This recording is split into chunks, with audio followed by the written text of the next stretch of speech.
Good night, my viewers and subscribers. I'm about to talk about a topic. I want to say it pained me to talk about this topic. But then again, as a man and a father, we have to talk about this. And it's been a topic that, gets brought up every now and then, but then get brushed aside. Because from a younger age, or from many years, I should say, men, boys, youth was taught, and there's this myth that we should suppress and hold our feelings. If you realize when you were a kid, or when you were a child and you're growing up, if your sister fall, it's, oh, sorry baby, everything.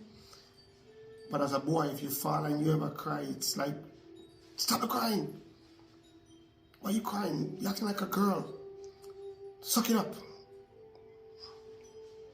So we were taught, brought up to believe that we should suppress how we feel. And I think we need to shed light on this because many men, just like women, goes through abuse. Some men also go through physical abuse. Some goes through mental abuse. Some go through verbal abuse. And the list goes on. However, today I'm here to talk about fathers and the abuse that they get from their significant others, especially those who do not live in a household with them. So my point is this. Remember, when you are about to make a child, it takes two individuals. Most cases. The cases then that it happened where somebody's been molested or raped, I'm in no shape condoning those things. I denounce that by all means, that a child come into the world by that. But sanctified be that child. But for the case that a mother and a father has consensual intercourse and a child come, it's a joy, it's a happiness when it's happening.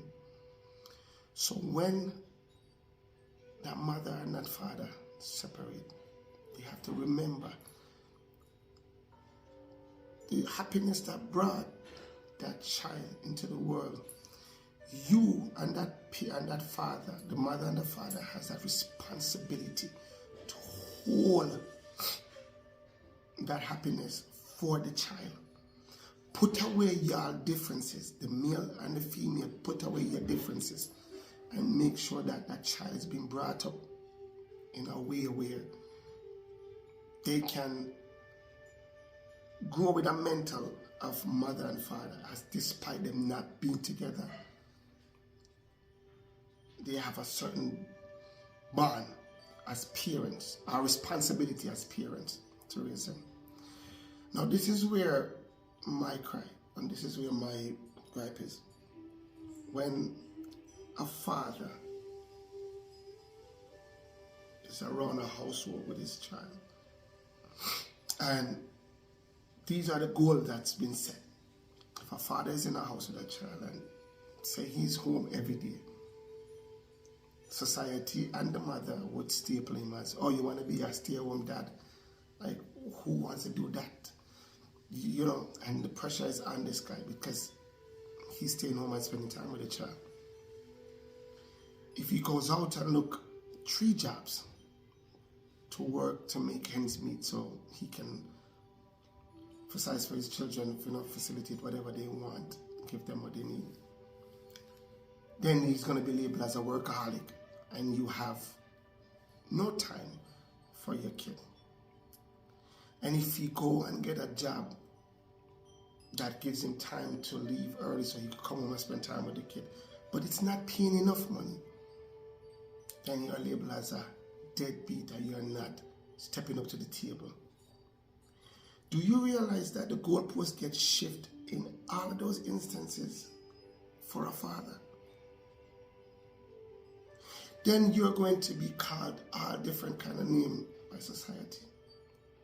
And being disrespectful, be disrespectful by either family member or by the female in the house. And if that father decides, because there's only two options going to happen into that. Either she's going to put him out, or him by his own free will decide to walk away. But he still wants to be in his kid's life. Should this father be bereaved by the mother or the family of the mother because he is not in the household, but yet still he wants to take care of his children? He wants to support them, give them what they need. But it's always a goalpost shift, because in that child's mind is going to be told that your father is not anything. I urge the mothers, and I'm not here to bash any female, because not all mothers are like this. Not all. But for those who are, I urge you to stop it. If a father wants to be in his kid's life, give the man a chance to play that role. And if that father is venting something, despite whatever it is pertaining towards the relationship of him and his child, do not use it against him to make him seem as if he's always wrong about what he's doing. We have been taught this from youth. Now we are grown men. Allow men to express their feelings. Stop pushing them in a place where they feel like they can't talk. And then this is why they react, how they react sometimes, because pent-up frustration can never yield to anything good if a male is not spiritually grounded. You're going to see a side of him that you're not going to like.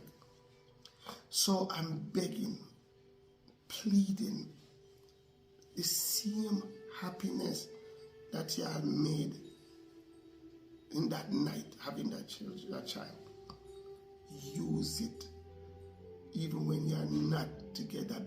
Put away the difference of both of you and live for the children, that child that you have, because they are the one that's going to go through the trials. The things that you are putting out on them is what's going to make them mentally stable or unstable.